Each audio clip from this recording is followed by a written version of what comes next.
petit peu cette échappée pour éviter de voir revenir un contre, notamment Anthony Charteau. Et il faut aussi gérer pour être sûr de pas. Regardez, derrière, ça revient. C'est Thomas Vauclair derrière qui revient. Ça, c'est Thomas Vauclair. Hein. C'est le coup de pédale de Thomas Vauclair qu'on pensait perdu tout à l'heure. Et le revoilà. Et oui. Oh, il revient de loin. Hein. Il faut courir avec la tête et les jambes. Et Thomas, il sait faire. C'est son gros caractère. Il a un cœur gros comme ça. Il a des jambes énormes. Et en plus, il court toujours très juste. Il fait l'effort au bon moment. Va-t-il faire le coup de l'année dernière à Cassel où il ne va pas lui manquer grand-chose pour rentrer. Je ne pense pas qu'il ira gagner l'étape, mais en tous les cas, il a su faire l'effort au moment où il fallait le faire pour rentrer. Et il ramène par contre du coup un nouveau coureur de la Quick Step qui vont se retrouver à 3 devant. 6 km et de l'arrivée. Un coureur de Arcos, 177. Le 177, c'est Kevin Lalouette. Kevin Lalouette, qui est. Non, c'est pas que 177. 117, pardon, excusez-moi. 117, voilà. 117, c'est Mathieu Sprix. Mathieu Sprix. Un Français. Le Français. Encore un Français aux avant-postes. Et Thomas Vauclair qui a fait un effort phénoménal parce qu'il n'était pas dans le groupe de contre. On pensait à Anthony Charteau. Et non, c'est lui qui revient. Et voilà, il n'aura pas perdu de temps aujourd'hui. Et là, on a vraiment les hommes forts des 4 jours qui sont devant. Ça y est, Thomas Vauclair est rentré, Mathieu Sprix. Nous avons 3 coureurs de la Quick Step, quelques sprinteurs devant. Donc on a des coureurs qui vont jouer l'étape aujourd'hui, des coureurs comme Damiano Napolitano, des coureurs comme Gerd Stigmans. On sait pertinemment qu'ils ne seront pas, je pense pas, en tous les cas, au rendez-vous sur l'étape de Cassel, trop dur pour eux. Mais par contre, on a des gros leaders, hein, Jérôme Pinault, Julien Gay, on a Thomas Vauclair, Degenbold avec Vauclair. Degenbold qui est rentré aussi.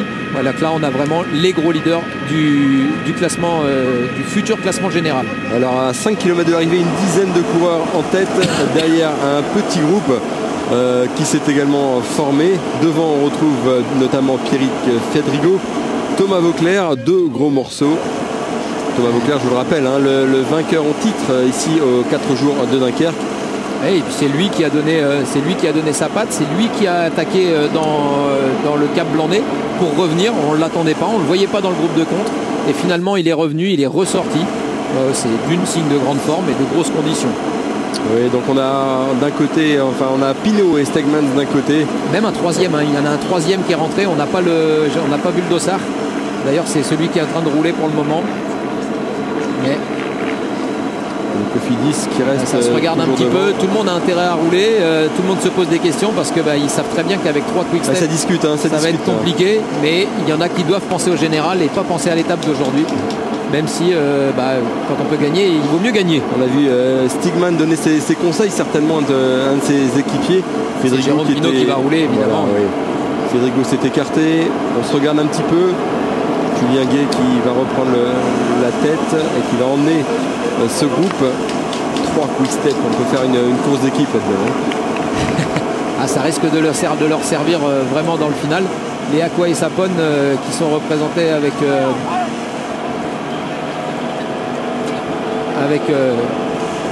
Damiano Napolitano, mais un autre coureur, j'étais en train de regarder, il me semble qu'il y a un autre coureur d'Aqua et Sapone qui est rentré, qui va pouvoir travailler pour Damiano Napolitano en 3e position là.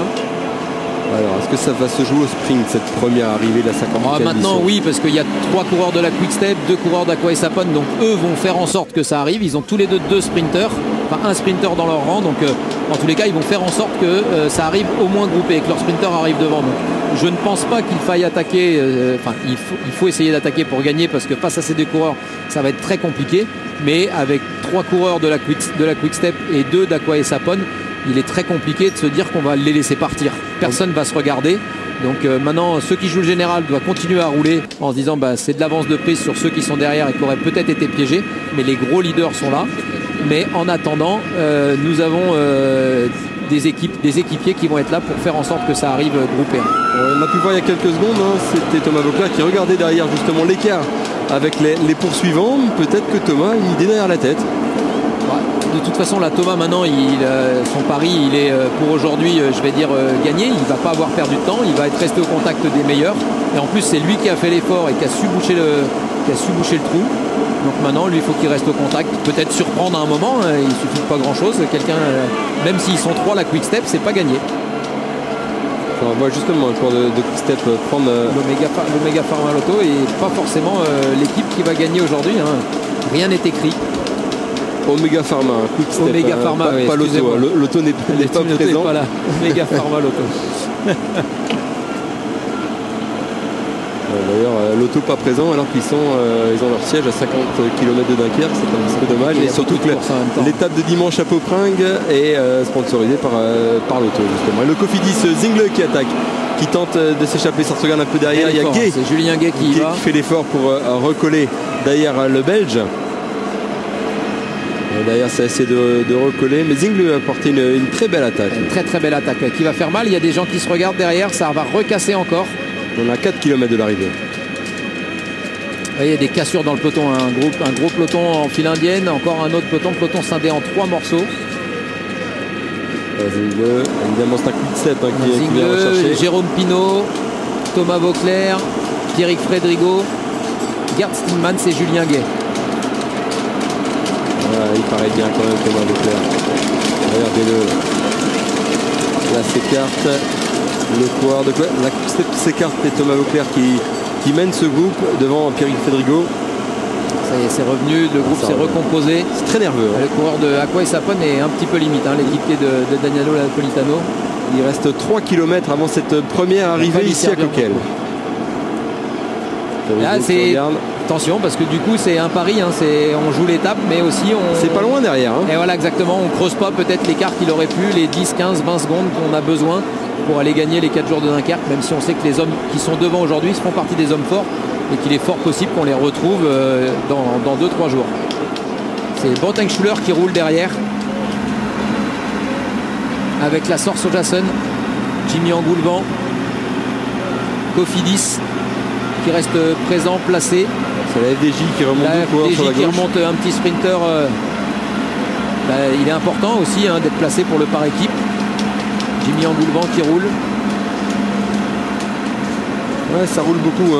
Il faudrait peut-être avoir l'écart entre les deux, mais ils n'ont pas dit leur dernier mot quand même, c'est ce petit peloton derrière. Non, je pense pas que ça rentre maintenant, mais en tous les cas, ça risque de limiter les écarts. Il va y avoir d'autres attaques encore devant. Voilà, les Quick-Step ont pris les choses en main. Ça va être Jérôme Pinault. Non, je ne pas voir qui est ce Jérôme Pinault qui roule derrière.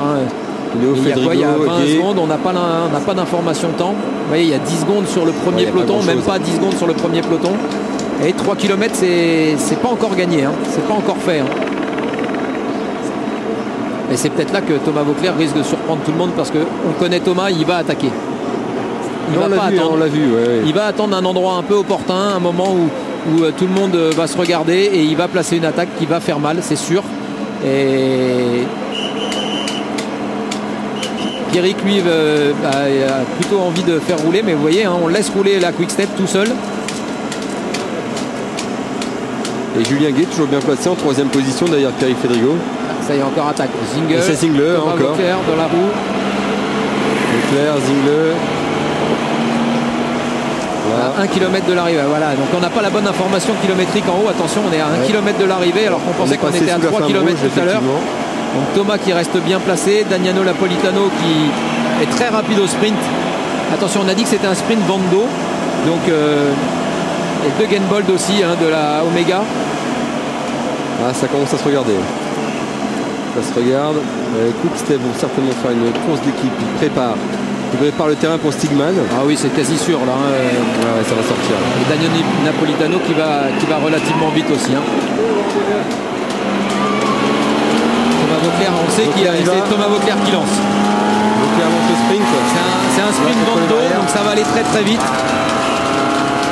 Et Daniele Napolitano qui va aller gagner l'étape. Il est largement facile dans la roue de Thomas. Attention.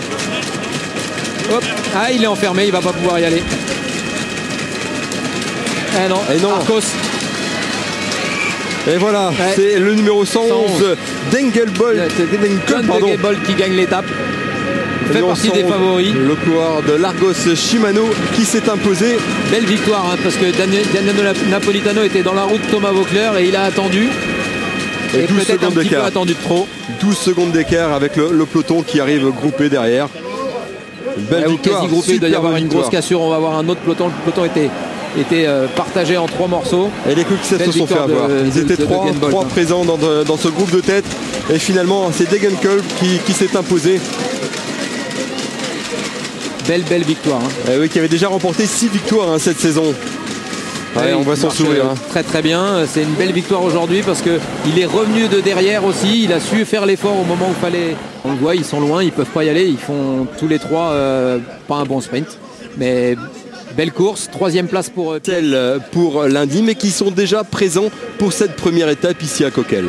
C'était important d'arriver devant aujourd'hui, de ne pas perdre de temps. Une belle victoire de Degenkolb qui, depuis quelques années, nous habitue quand même à 7-6 victoires par an. Donc c'est quelqu'un qui est habitué à gagner, qui a les jambes pour gagner, qui gagne sur des grandes courses. Hein. Il gagne sur le Critérium du Dauphiné libéré, il gagne sur des belles courses. Donc voilà, qui confirme aujourd'hui sur les 4 jours de Dunkerque, sur une étape relativement difficile quand même. Alors qu'on avait un peloton passé avec 2 minutes 20, passé avec 2 minutes 20 de retard dans lequel figurait Jonathan Thier, le coureur d'Aubert 93. Alors le classement de cette première étape: au premier John Degenkolb, deuxième Danilo Napolitano, le sprinter qui s'est fait lui aussi surprendre, troisième Pierrick Fédrigo de la Française des Jeux, quatrième Thomas Vauclair.